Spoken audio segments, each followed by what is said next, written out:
ಮಾವ ನೀವಿಲ್ಲಿದ್ದೀರಾ? ಏನಿವತ್ತು ಪೂಜೆ ಜೋರಾಗಿ ನಡೀತಾ ಇದೆ? ಏನಿಲ್ಲಮ್ಮ, ವಯಸ್ಸಾದ್ಮೇಲೆ ದೇವರೇ ತಾನೆ ನಮಗೆ ಹತ್ರ. ಸುಮ್ಮನೆ ಮನಸ್ಸಿನ ಬೇಡಿಕೆಗಳನ್ನ ಕೇಳ್ಕೊಳ್ತಾ ಇದ್ದೆ. ಏನ್ ಮಾವ ಅಂತ ಬೇಡಿಕೆ? ನನಗೂ ಹೇಳಿ, ಸಾಧ್ಯ ಆದ್ರೆ ನಾನು ಸಹಾಯ ಮಾಡ್ತೀನಿ. ಈ ಮನೇಲಿ ಕೇಸರಿ ಬಾತ್ ಮಾಡಿದ್ರೆ ಒಂದು ಸೂಟ್ ಕೇಸರಿ ಬಾತು, ರಾತ್ರಿ ಸಕ್ಕರೆ ಹಾಕಿದ ಹಾಲು, ಇಷ್ಟು ಸಿಕ್ಕಿದ್ರೆ ಸಾಕಪ್ಪ ಅಂತ ಕೇಳ್ಕೊಳ್ತಾ ಇದ್ದೆ.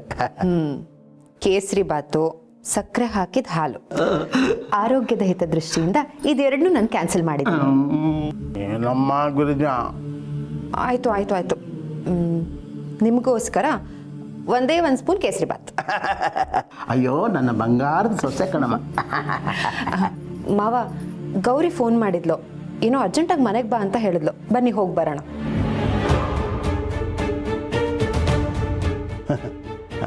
ಗೌರಿ ಮನೆಗ?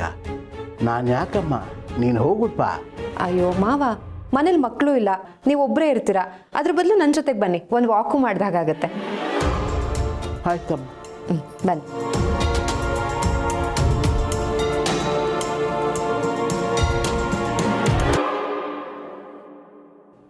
ಈ ಸಲ ಗೌರಿಗೆ ಎಂತ ಗಿಫ್ಟ್ ಕೊಡೋದಪ್ಪ? ಸಂಬಂಧನ ಗಿಫ್ಟಲ್ಲೇ ಆಳೋ ಜನರಿಗೆ ಗಿಫ್ಟ್ ಕೊಟ್ಟೇ ಸಮಾಧಾನ ಮಾಡ್ತೀವಿ. ಅಪ್ಪಿ ತಪ್ಪಿ ಕಡಿಮೆ ರೇಟಿನ ಗಿಫ್ಟ್ ಅಂದೇಳಿ ಗೊತ್ತಾಯ್ತಾ, ಅದರಲ್ಲೂ ಹೆಣ್ತೀರಿಗೆ ಕತೆ ಮುಗ್ದೇ ಹೋಯ್ತು. ಕಿಲೋಮೀಟರ್ ಲೆಕ್ಕದಿಂದ ಸೆಂಟಿಮೀಟರ್ ಲೆಕ್ಕದಲ್ಲಿ ನಮ್ಮನ್ನು ಅಳ್ದು ಬಿಸಾಡಿ ಬರ್ತೀವಿ. ಎಂತ ಮಾಡೋದು? ಶಿವರ್ ಇಪ್ಪತ್ತಿಗೆ ಎಂತಕ್ಕೆ ತಲೆ ಕೆಡ್ಸ್ಕೊಂಡು ಅವರೇ ಎಂತಾರು ಐಡಿಯಾ.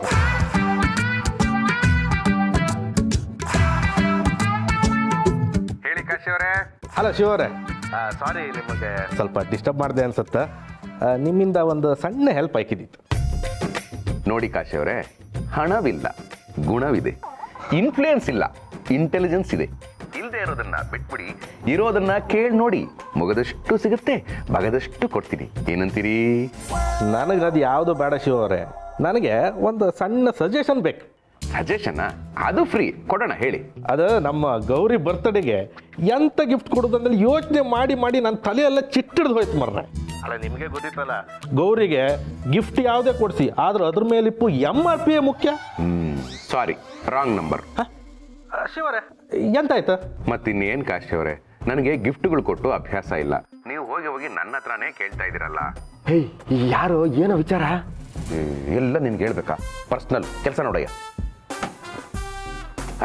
ಇರಿ ಕಾಶಿ ಅವರೇ, ನಮ್ಮ ಆಫೀಸಲ್ಲಿ ಹೆಂಡತಿರಿಗೆ ಗಿಫ್ಟ್ಸ್ ಕೊಡೋರು ಸುಮಾರು ಜನ ಇದ್ದಾರೆ. ಅವರ ಸಜೆಷನ್ ಕೇಳೋಣ. ಓಕೆ, ಆ ಲೌಡ್ ಸ್ಪೀಕರ್ ಆನ್ ಮಾಡ್ತೀನಿ. ಫ್ರೆಂಡ್ಸ್, ನಮ್ಮ ಕಾಶಿ ಅವರು ಕರೆ ಮಾಡಿದ್ದಾರೆ. ಅವರ ವೈಫ್ ಗೌರಿ, ಅದೇ ನಮ್ಮ ಗಿರಿ ತಂಗಿ, ಆಕೆದು ಬರ್ತ್ಡೇ ಬರ್ತಾ ಇದೆ. ಏನು ಗಿಫ್ಟ್ ಕೊಡಬೇಕು ಅಂತ ಸಜೆಷನ್ ಕೇಳ್ತಾ ಇದ್ದಾರೆ. ನೀವೇನಾದ್ರು ಸಜೆಷನ್ ಕೊಟ್ರೆ ಚೆನ್ನಾಗಿರುತ್ತೆ. ನಾನು ಕೊಡ್ತೀನಿ ಫಸ್ಟ್. ಹಲೋ ಕಾಶಿ ಅವರೇ, ನಾನು ಭಾಸ್ಕಿ. ಈಗ ನೀವು ಒಂದು ಕೆಲಸ ಮಾಡಿ, ಒಂದು ಒಳ್ಳೆ ಕಾಫಿ ಮಗ್ಗು, ಅದ್ರ ಮೇಲೆ ಒಂದು ರೆಡ್ ಹಾರ್ಟ್ ಸಿಂಬಲ್. ಕಾಫಿ ಹಾಕಿದಾಗ ಹಾರ್ಟ್ ಕಾಣುತ್ತೆ, ಕಾಫಿ ಕುಡಿದ್ಮೇಲೆ ಹಾರ್ಟ್ ಮಾಯ ಆಗುತ್ತೆ. ಹೆಂಗಿದೆ? ಯಾವ ಕಾಲದಲ್ಲಿ ಜಪ್ನ ನೀನು? ಇವಾಗೆಲ್ಲ ಟ್ರೆಂಡ್ಗಳ ತಕ್ಕಂಗೆ ಗಿಫ್ಟ್ ಕೊಡ್ಬೇಕಪ್ಪ. ನಾನು ಹೇಳ್ತೀನಿ, ನೀವೊಂದು ಕೆಲಸ ಮಾಡ್ಬಿಡಿ. ನೀವು ನಿಮ್ಮ ಹೆಂಡತಿಗಳದ್ದು ಫೋಟೋಗಳು ತರಿಸ್ಬಿಟ್ಟು ಫೋಟೋಗಳನ್ನ ಪ್ರಿಂಟ್ಗಳು ಹಾಕ್ಸ್ಬಿಟ್ಟು ಚಿಕ್ಕದಾಗಿ ಒಂದು ಕೀಚನ್ಗಳು ಹಾಕಿ ಕೊಟ್ಬಿಡಿ ಸರ್. ಥೋ ಚೆನ್ನಾಗಿಲ್ಲ ಕಾಶಿ ಅವರೇ. ನೀವು ಈಗ ಕಾಫಿದು ಹೇಳಿದ್ನಲ್ಲ, ಅದಕ್ಕೆ ರಿಲೇಟೆಡ್ ಆಗಿ ಇನ್ನೊಂದು ಕೊಡ್ತೀನಿ. ನೀವ್ಯಾಕೆ ಹಸುನೇ ಗಿಫ್ಟ್ ಕೊಟ್ಬಿಡ್ಬಾರ್ದು? ಅದರಿಂದ ಹಾಲು ಸಿಗುತ್ತೆ, ಸಗಣಿನೂ ಸಿಗುತ್ತೆ, ಜೊತೆಗೆ ಸಿಟಿಲಿ ಇದ್ಕೊಂಡು ಹಸು ಸಾಕ್ತಿದ್ದೀರಾ ಅನ್ನೋ ಹೆಸರು ಬರುತ್ತೆ. ಈಗ ಪೊಲೀಸಪ್ಪ ಆಗಿರೋರು ನೆಕ್ಸ್ಟ್ ಹಾಲಪ್ಪ ಆಗ್ತೀರಾ. ಹೆಂಗಿದೆ ಐಡಿಯಾ? ಶಿವರೇ, ನಾನು ನಿಮ್ಗೆ ಫೋನೇ ಮಾಡೋಕ್ಕಾಗಿದ್ದಿ. ಇರಲಿ, ಕೊನೆ ಆಪ್ಷನ್ ನೀವು ಎಂತಾರು ಹೇಳಿ ಮರ್ರೆ. ಶಿವ ಸರ್, ನಾ ಹೇಳ? ಇರಿ ಮಾರ್ಗಿ ಅವ್ರು ಹೇಳ್ತಾರಂತೆ. ಕಾಶಿ ಸರ್, ನಿಮ್ಮ ಹೆಂಡತಿಗೆ 10 ಜೋಡಿ ಲವ್ ಬರ್ಡ್ಸ್ ಕೊಟ್ಬಿಡಿ. ಅದು ಸೌಂಡ್ ಮಾಡಿದಾಗೆಲ್ಲ ನಿಮ್ಮನ್ನೇ ನೆನಪಿಸ್ಕೊಳ್ತಾ ಇರ್ತಾರೆ. ಆಕ್ಚುಲಿ ಇದು ಲೈಕ್ ಇತ್ತು ಮರ. ಶಿವರೇ, ಗೌರಿಗೆ ಲವ್ ಬರ್ಡ್ಸ್ ಅಂದ್ರೆ ಭಯಂಕರ ಇಷ್ಟ, ಅದನ್ನೇ ಗಿಫ್ಟ್ ಕೊಡ್ತೆ. ಥ್ಯಾಂಕ್ಸ್ ಶಿವರೇ, ನಿಮ್ಮಿಂದ ದೊಡ್ಡ ಉಪಕಾರ ಆಯ್ತು. ಇರ್ಲಿ, ಒಳ್ಳೇದಾಗ್ಲಿ. ಆಯ್ತಾಯ್ತು. ಅಪ್ಪ, ಗೌರಿಗೆ ಲವ್ ಬರ್ಡ್ಸ್ ಅನ್ನ ಗಿಫ್ಟ್ ಕೊಟ್ಟ ಅವಳ ಮನಸ್ಸನ್ನ ಗೆಲ್ತೆ. Thank you all. My dear guys, ಕೂತಲ್ಲಿ ಇವತ್ತು ನನ್ನ ಹೆಂಡತಿ ಬರ್ತ್ಡೇ. ಅವಳಿಗೆ ಏನು ಗಿಫ್ಟ್ ಕೊಡಬೇಕು ಅಂತ ಏನಾದರೂ ಸಜೆಷನ್ ಕೊಡಿ. ಡೈವರ್ಸ್ ಕೊಟ್ಬಿಡಿ ಸರ್.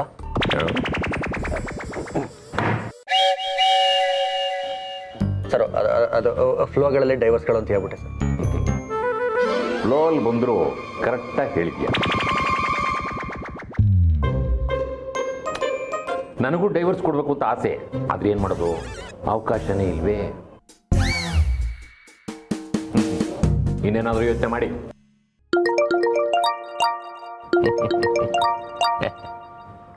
ಓಹ್, ನನ್ನ ಹೆಂಡ್ತಿನೇ ಫೋನ್ ಮಾಡ್ತಿದ್ದಾಳೆ. ಸರ್ ಫೋನ್ಗಳನ್ನ ಎತ್ಬಿಟ್ಟು ಲೌಡ್ ಸ್ಪೀಕರ್ಗಳಿಗೆ ಹಾಕ್ಬಿಡಿ. ನಾವುಗಳು ಸಜೆಷನ್ ಕೊಡ್ಬೋದು. ಆಮೇಲೆ ನೀವು ಆಫೀಸ್ಗಳಲ್ಲೂ ಅವ್ರ ಬಗ್ಗೆ ಥಿಂಕ್ಗಳು ಮಾಡ್ತಾ ಇದ್ದೀರಾ ಅಂತ ನಿಮ್ಮ ಮೇಲೆ ಲವ್ಗಳು ಜಾಸ್ತಿಗಳ. ಹಲೋ, ಏ ಗಂಡ ಅನ್ಸ್ಕೊಂಡವನೆ, ನನ್ನ ಬರ್ತಡೆಗೆ ಏನ್ ಗಿಫ್ಟ್ ಕೊಡ್ಬೇಕು ಅಂತ ಅನ್ಕೊಂಡಿದ್ಯಾ? ಡಿಸ್ಕಸ್ ಮಾಡ್ತಾ ಇದೀವಿ. ಗಿಫ್ಟ್ ಇಲ್ದೆ ಮನೆಗ್ ಬಂದೆ ಅನ್ಕೊ, ನೀನು ಗೇಟಿಂದ ಆಚೆ ಹಾಕ್ಬಿಡ್ತೀನಿ. ಅದು ಲೌಡ್ ಸ್ಪೀಕರ್ಗಳಿದೆ. ಅಲ್ಲ ಶಿವಪ್ಪನೆ, ಈ ಅಪ್ಪನು ನಮ್ಕ ಒಟ್ಲು ಉರ್ಸ್ತಾನೆ. ಅದಕ್ಕೆ ನೋಡು, ದೇವ್ರುಗಳು ಈ ಅಪ್ಪನಿಗೆ ಒಟ್ಲು ಉರ್ಸೋ ಅಂತ ಹೆಂಡತಿ ಕೊಟ್ಟವನೆ. ಬಿಡು ಬಾಬು, ಕಂಡವ್ರ ಹೆಂಡ್ತಿ ವಿಚಾರ ನಮ್ಗೆ ಯಾಕೆ. ಶಿವು, ಕಾಶಿಯವ್ರ ಹೆಂಡ್ತಿ ಬರ್ತಡೇ ಪಾರ್ಟಿಗೆ ನಾವೆಲ್ಲ ಬರ್ಬೋದಾ? ಬರ್ಬೋದು, ಕರೆದ್ರೆ. ಯಾಕೆಂದ್ರೆ ಫಂಕ್ಷನ್ನು ಅವ್ರದ್ದು, ಕರೀದೆ ಎಲ್ಲಿಗೂ ಹೋಗಬಾರ್ದು, ಅದು ಒಳ್ಳೇದಲ್ಲ. ಅಕಸ್ಮಾತ್ ಯಾರನ್ನೂ ಇನ್ವೈಟ್ ಮಾಡಿಲ್ಲ ಅಂದರೆ ದಯವಿಟ್ಟು ಬೇಜಾರು ಮಾಡ್ಕೋಬೇಡಿ. ನೋಡು ಬಾಸ್ಕಿ, ಖುಷಿ ವಿಷಯಕ್ಕೆ ಯಾರಾದರೂ ಕರೆದಾಗ ನಾವು ಹೋಗದೇ ಇದ್ರೂ ನಡೆಯುತ್ತೆ, ಆದರೆ ಕಷ್ಟಕ್ಕೆ ಕರೀದೇ ಇದ್ರೂ ಹೋಗಬೇಕಾಗುತ್ತೆ. ಖುಷಿಯಲ್ಲಿ ಅವಶ್ಯಕತೆ ಅನ್ನೋದು ಕಮ್ಮಿ ಇರುತ್ತೆ, ಅದೇ ಕಷ್ಟದಲ್ಲಿ ಅನಿವಾರ್ಯತೆ ಜಾಸ್ತಿ ಇರುತ್ತೆ. ಇದೇ ಇವತ್ತಿನ ಶಿವಪ್ರಸಾದ್ ಸುಭಾಷಿತ.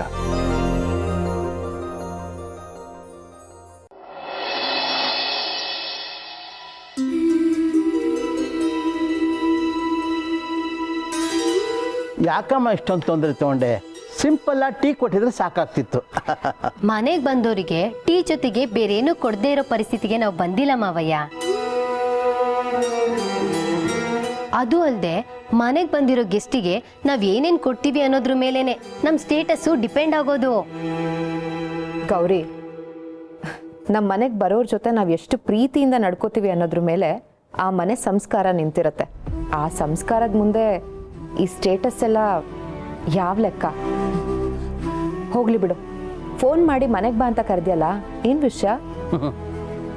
ನಮ್ಮನ್ನು ಕರೆದಿರೋದೇ ಸ್ಟೇಟಸ್ ತೋರ್ಸಕ್ಕೆ ಅಂತ ಕಾಣುತ್ತೆ. ಅಯ್ಯೋ ಇಲ್ಲ ಮಾವಯ್ಯ, ನಿಮ್ಮ ಹತ್ರ ಸ್ಟೇಟಸ್ ತೋರಿಸಿ ನನಗೇನು ಪ್ರಯೋಜನ? ಕೆಲವರು ನಮ್ಮ ಸ್ಟೇಟಸ್ನ ನೋಡಿ ನಾವು ಹೀಗೆ ಇರಬೇಕು ಅಂತ ಅನ್ಕೋತಾರೆ. ಇನ್ನು ಕೆಲವರು ಇದೆಲ್ಲ ಏನು ಬರೀ ಶೋಕಿ ಅಂತ ಉರ್ಕೋತಾರೆ. ಅಕ್ಕ ಹೇಳ್ದಾಗೆ ಈ ಸ್ಟೇಟಸ್ ಎಲ್ಲ ಸುಳ್ಳು, ಸಂಸ್ಕಾರನೇ ದೊಡ್ಡದು ಅನ್ನೋ ನಿಮ್ಮ ಮುಂದೆ ಏನು ಸ್ಟೇಟಸ್ ತೋರಿಸಿ ಏನು ಪ್ರಯೋಜನ?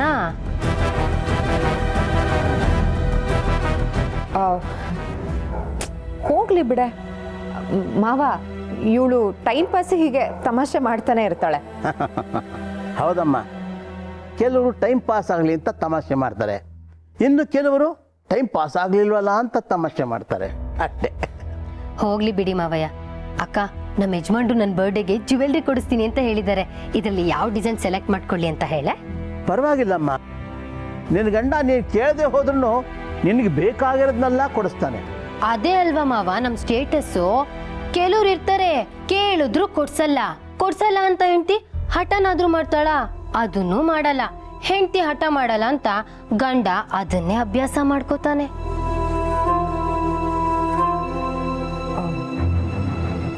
ಗೌರಿ, ಹೆಂಡ್ತಿಗೆ ಹಠ ಇರಬಾರ್ದು. ಹಠ ಮಾಡೋ ಹೆಂಡ್ತಿ ಇರೋ ಯಾವ ಸಂಸಾರನಾದ್ರೂ ನೋಡು, ಅಲ್ಲಿ ನೆಮ್ಮದಿ ಇರಲ್ಲ. ಹಠ ಬಿಡೋ ಹೆಂಡ್ತಿರು ಇರ್ತಾರಲ್ಲ, ಅಲ್ಲಿ ಅನ್ನ ಇಲ್ಲದೆ ಇದ್ರು ಪ್ರೀತಿನೇ ತುತ್ತು ಮಾಡಿ ತಿನ್ನಿಸ್ತಾರೆ. ಅದನ್ನ ತಿಳ್ಕೊ. ಅಕ್ಕ ಹೋಗ್ಲಿ ಬಿಡು, ಇದೆಲ್ಲ ನಿನಗೆ ಅರ್ಥ ಆಗಲ್ಲ. ಇದರಲ್ಲಿ ಯಾವ ಡಿಸೈನ್ ನನಗೆ ಚೆನ್ನಾಗಿ ಕಾಣುತ್ತೆ ಅಂತ ಹೇಳು. ಮಾವಯ್ಯ, ನೀವು ನೋಡಿ, ನಿಮ್ಮ ಸೆಲೆಕ್ಷನ್ ನಾನು ಬೇಡ ಅಂತ ಹೇಳಲ್ಲ. ನೋಡಮ್ಮ, ವಯಸ್ಸಿನ ಹುಡುಗರಿಗಾದ್ರೆ ಮೊಡವೆ ಬಗ್ಗೆ ಯೋಚನೆ ಇರುತ್ತೆ. ನನ್ನಂಥ ಮುದುಕರಿಗೆ ಯಾವ ಒಡವೆನೂ ಬೇಡಮ್ಮ. ರಾಮ ಕೃಷ್ಣ ಅಂತ ಹಾಯಾಗಿದ್ದು ಬಿಡ್ತೀವಿ. ಅಕಸ್ಮಾತ್ ನನಗೊಂದು ಇಷ್ಟವಾಗಿ ಗಿರಿಜನಿಗೊಂದು ಇಷ್ಟವಾದರೆ ನಿನಗೆ ಕಷ್ಟ ಆಗಲ್ವಾ? ನನಗೆ ಕಷ್ಟ ಆಗೋದಕ್ಕೆ ಇದೆ ನಿಮ್ಮನೇನಾ? ಇದೇನು ಬೇರೆಯವ್ರ ಮನೇನ ಮಾವಯ್ಯ? ನಮ್ಮ ಯಜಮಾನ್ರಿಗೆ ರೀ ಈ 2 ಡಿಸೈನು ಇಷ್ಟ ಆಗಿದೆ ಅಂದರೆ 2 ತಂದ್ಕೊಡ್ತಾರೆ. ನೀನು ಪುಣ್ಯ ಮಾಡಿದ್ಯಾ ಬಿಡೆ. ಅಮ್ಮ ಗಿರಿಜಾ, ನನಗೆ ಯಾಕೋ ನಿದ್ದೆ ಬರ್ತಿರೋ ಆಗಿದೆ. ಅದೇನು ಕೆಲಸ ಮುಗಿಸ್ಕೊಂಬಮ್ಮ, ನಾ ಮನೆಗೆ ಹೋಗ್ತೀನಿ. ಮಾವ ಸ್ವಲ್ಪ ಹೊತ್ತಷ್ಟೇ, ನಾನು ಬರ್ತೀನಿ ರೀ. ಪರವಾಗಿಲ್ಲಮ್ಮ, ಪರವಾಗಿಲ್ಲಮ್ಮ. ಅಮ್ಮ ಗೌರಿ, ನಿನ್ನ ಸ್ಟೇಟಸ್ಸು ಭಾಳ ಇಷ್ಟ ಆಯಿತು. ದೇವ್ರು ನಿಂಗೆ ಒಳ್ಳೇದು ಮಾಡ್ಲಮ್ಮ.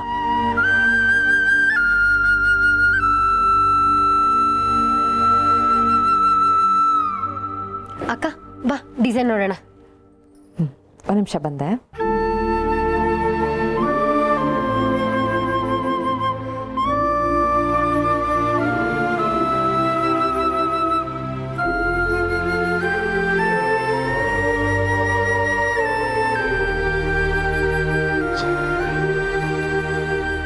ಮಾವ ಮಾವ, ಯಾಕಮ್ಮ ನಿನ್ನ ತಂಗಿ ತೋರಿಸ್ತಿರೋ ಆಡಂಬರದ ಒಡವೆ ನೋಡೋದು ಬಿಟ್ಟು ನನ್ನ ಹಿಂದೆ ಯಾಕಮ್ಮ ಬಂದೆ? ಯಾಕೆ ಮಾವ ಒಂಥರ ಮಾತಾಡ್ತಿದ್ದೀರಾ? ಯಾವುದೂ ಒಂಥರ ಇರಲ್ಲಮ್ಮ. ಒಂಥರ ಇರೋ ಮನಸ್ಸಿಂದ ಆಡಿದ ಮಾತು ಮಾತ್ರ ಒಂಥರ ಇರೋಕ್ಕೆ ಸಾಧ್ಯ. ಯಾಕೋ ತುಂಬ ಒಗ್ಟೊಗ್ಟಾಗಿ ಮಾತಾಡ್ತಿದ್ದೀರಾ. ಗೌರಿ ಮಾತಾಡಿದ್ದು ನಿಮ್ಮ ಮನ್ಸಿಗೆ ನೋವಾಯ್ತಾ? ನೋವ, ವಯಸ್ಸು 80 ಆಯ್ತು ಕಣಮ್ಮ. ಇದಕ್ಕಿಂತ ಎಂಥೆಂಥೋ ಮಾತುಗಳನ್ನ ಕೇಳಿದ ಕಿವಿ ಅಂಥ ಮಾತುಗಳು ಮನಸ್ಸಿಗೆ ಹೋಗೋಕೆ ಮುಂಚೆನೆ ಅರಗಿಸ್ಕೊಂಡ್ಬಿಟ್ಟಿರುತ್ತೆ. ಅಂದಮೇಲೆ ನನಗೇನು ನೋವಿಲ್ಲಮ್ಮ, ಆದ್ರೆ ಆಘಾತ ಆಗತ್ತೆ. ಯಾಕೆ ಮಾವ? ಮನುಷ್ಯನ ಮನಸ್ಸು ಮರ್ಕಟ ಇದ್ದಾಗೆ, ಒಂದ್ಸಲ ಇದ್ದಾಗೆ ಇನ್ನೊಂದ್ಸಲ ಇರೋಲ್ಲ.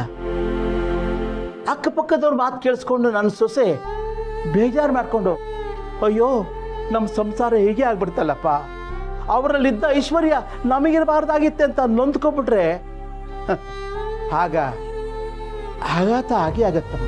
ಛೆ, ಹಾಗೆಲ್ಲ ಯೋಚನೆ ಮಾಡಬೇಡಿ ಮಾವ. ಬರೀ ಸೊಸೆಯಾಗಿ ನಿಮ್ಮ ಮನೆಗೆ ಬಂದವಳು ನಾನು. ನನಗೆ ಮುತ್ತಿನಂಥ ಸೊಸೆ ಅನ್ನೋ ಪಟ್ಟ ಕೊಟ್ರಿ. ಮಾಣಿಕ್ಯದಂಥ ಮಗನ್ ಕೊಟ್ಟಿದ್ದೀರ. ಅದಕ್ಕೆ ನಾನು ಚಿರಋಣಿಯಾಗಿರ್ತೀನಿ. ಯಾರ್ಯಾರದ್ದೋ ಮಾತು ಕೇಳಿಕೊಂಡು ನನ್ನ ಸಂಸಾರ ಒಡೆಯುವಂಥ ಕೆಲಸ ನಾನು ಮಾಡಲ್ಲ ಮಾವ.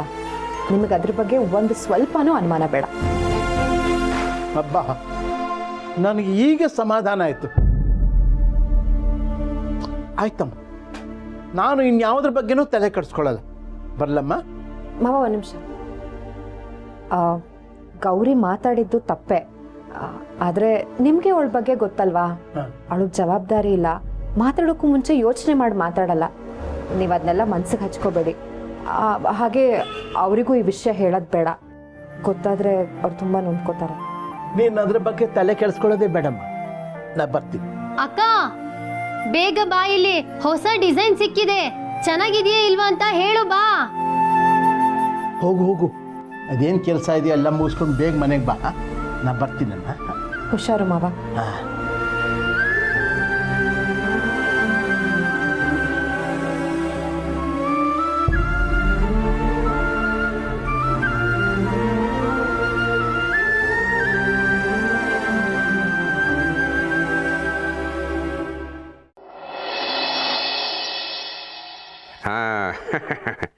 ಆಮೇಲೆ ಏನು ಮಾಡ್ತಾ ಇದ್ದೀರೋ?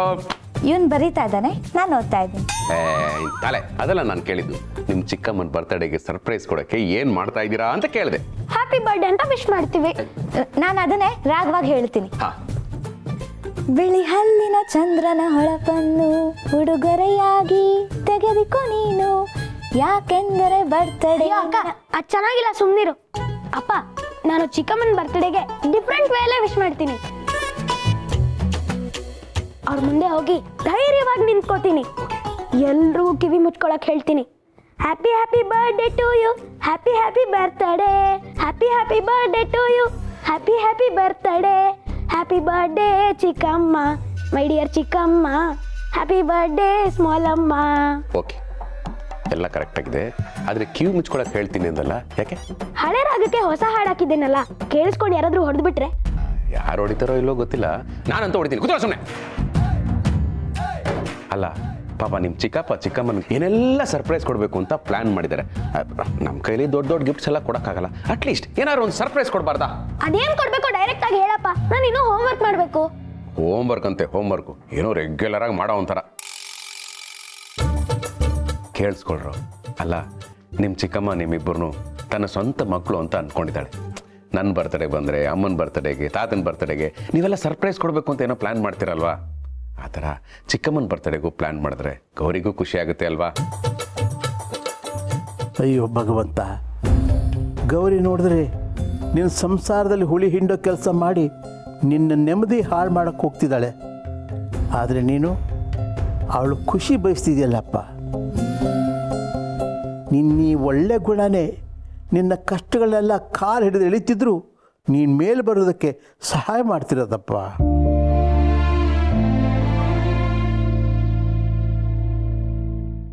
ಹಾಗಿದ್ರೆ ನಾನೊಂದು ದೊಡ್ಡ ಸೂಪರ್ ಆಗಿರೋ ಗ್ರೀಟಿಂಗ್ ಕಾರ್ಡ್ ಮಾಡಿ ಅದರಲ್ಲಿ ಹ್ಯಾಪಿ ಬರ್ಡೇ ಚಿಕ್ಕಮ್ಮ, ಹ್ಯಾಪಿ ಬರ್ಡೇ ಚಿಕ್ಕಮ್ಮ ಅಂತ ಬರೆದು ಗೌರಿ ಅನ್ನೋ ಹೆಸರು ಬರೋ ಥರ ಡಿಸೈನ್ ಮಾಡ್ತೀನಿ. ನಾನು ಅವ್ರಿಗೋಸ್ಕರ ಒಂದು ಡ್ಯಾನ್ಸ್ ಮಾಡ್ತೀನಿ. ನಾನು ಅವ್ರಿಗೆ ಇಷ್ಟ ಆಗೋ ಥರ ಹಾಡು ಹೇಳ್ತೀನಿ. ಅಪ್ಪ, ನೀನೇನು ಪ್ಲ್ಯಾನ್ ಮಾಡ್ಕೊಂಡಿದ್ಯಾ? ಏನು ಪ್ಲ್ಯಾನ್ ಮಾಡಿಲ್ಲ, ಆದರೆ ನನ್ನ ಮನಸ್ಸಲ್ಲಿರೋದನ್ನು ಹೇಳ್ತೀನಿ. ಗೌರಿ ಹುಟ್ಟದಬ್ಬದ ದಿವಸ ರಾಯರ ಮಠಕ್ಕೆ ಹೋಗಿ ಅವಳ ಹೆಸರಲ್ಲಿ ಒಂದು ಅರ್ಚನೆ ಮಾಡಿಸಿ ಅವಳು ಒಳ್ಳೇದಾಗಲಿ ಅಂತ ಉರುಳು ಸೇವೆ ಮಾಡಬೇಕು ಅಂತ ಅಂದ್ಕೊಂಡಿದ್ದೀವಿ.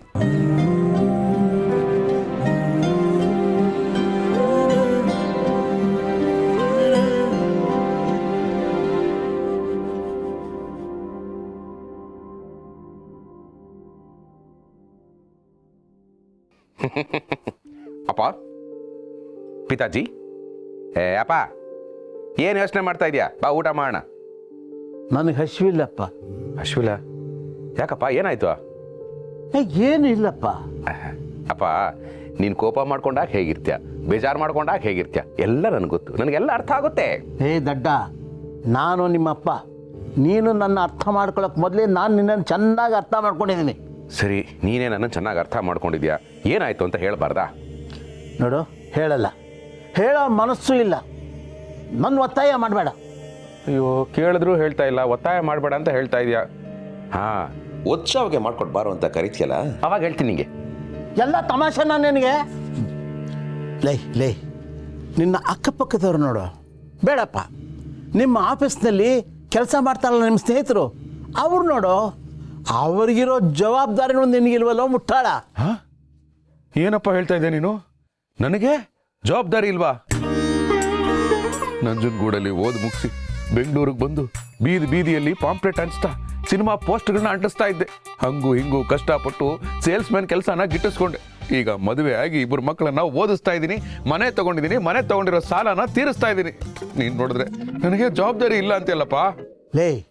ಸಮಾಜದಲ್ಲಿ ಬದುಕ್ತೀವಿ ಅಂದರೆ ಬರೀ ಜವಾಬ್ದಾರಿ ಇದ್ರೆ ಸಾಲದು. ನಿನ್ನ ಸ್ಥಾನ ನೀನು ಗಿಟ್ಟಿಸ್ಕೋಬೇಕು.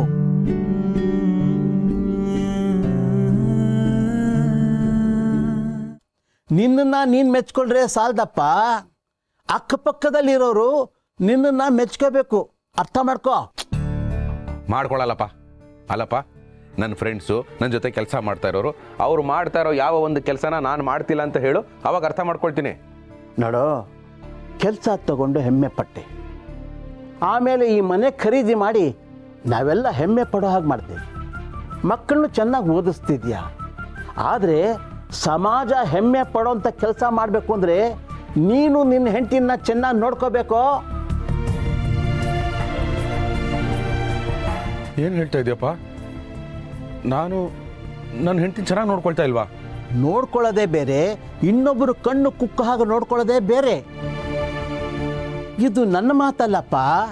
ಯಾರು ಹುಟ್ಟಿದ ಹಬ್ಬಕ್ಕೆ ಸರ್ಪ್ರೈಸ್ ಕೊಡಬೇಕು ಅಂತಿದ್ಯೋ ಆ ಗೌರಿ ಹೇಳಿದ ಮಾತಿದು. ನಿನ್ನ ಹೆಂಡತಿ ಕಣ್ಣೀರಲ್ಲಿ ಕೈ ತೊಳ್ಕೊಂಡು ಬದುಕ್ತಿದ್ದಾಳಂತೆ. ಅವಳ ಆಸೆನ ಪೂರೈಸಕ್ಕಾಗಿರೋ ಗಂಡ ಅಂತೆ ನೀನು. ಅವಳು ನಿನ್ನ ಮದುವೆಯಾಗಿ ನರಕಕ್ಕೆ ಬಂದ ಹಾಗಾಗಿದೆಯಂತೆ. ಯಾವ ಜನ್ಮದ ಪುಣ್ಯನೋ ಏನೋ, ಗೌರಿ ಹೇಳಿದ ಅಷ್ಟು ಮಾತುಗಳನ್ನು ಗಿರಿಜಾ ಒಂದೇ ಮಾತಿನಲ್ಲಿ ತೆಗೆದಾಕ್ಬಿಟ್ಲು.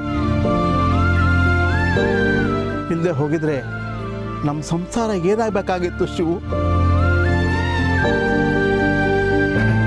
ಇಷ್ಟೇನಾ? ನಾನು ಇನ್ನೇನೋ ಅನ್ಕೊಂಡಿದ್ದೆ. ಅಲ್ಲಪ್ಪ, ಅಕ್ಕ ತಂಗಿ ಕಾಲು ಎಳೆಯೋದು, ತಂಗಿ ಅಕ್ಕನ ಕಾಲು ಎಳೆಯೋದು, ಇದೇನು ಹೊಸ್ತಾ? ನೀನೇ ನೋಡಿಲ್ವಾ? ಏನೋ ಕಾಮಿಡಿ ಮಾಡ್ಕೊಂಡಿರ್ತಾರೆ. ಗೌರಿ ಒಳ್ಳೆಯವ್ರು, ಹಾಗೆಲ್ಲ ತಪ್ಪಾಗಿ ಏನು ಮಾತಾಡಿರಲ್ಲ. ಏನೋ ಸುಮ್ಮನೆ ಜೋಕ್ ಕಟ್ ಮಾಡಿರ್ತಾಳ ಅಷ್ಟೇ. ಜೋಕ? ಹಾ, ಜೋಕೆ. ಏನು ನನಗೆ ನಿನಗೆ ಮಾತ್ರ ಕಾಮಿಡಿ ಮಾಡಕ್ ಬರೋದು? ಗೌರಿಗೂ ಕಾಮಿಡಿ ಮಾಡಕ್ ಬರುತ್ತೆ. ಏನು ನಮ್ಮ ಟೈಮಿಂಗ್ ಚೆನ್ನಾಗಿದೆ, ಅವಳ ಟೈಮ್ ಚೆನ್ನಾಗಿದೆ ಅಷ್ಟೇ. ಹಾಗಾದ್ರೆ ಇದೆಲ್ಲ ಜೋಕ? 100% ಜೋಕಪ್ಪ. ನಮ್ಮ ಡೀಲಿಂಗ್ ರಾಜೋರ್ ಮೇಲೆ ಆಣೆ, ಇದು 100% ಜೋಕೆ. ನೋಡು, ಗಿರಿ ಬಿಸಿ ಬಿಸಿಯಾಗಿ ಅಡುಗೆ ಮಾಡಿದಾಳೆ. ಗಡತ್ತಾಗಿ ಬಾರಿಸೋಣ.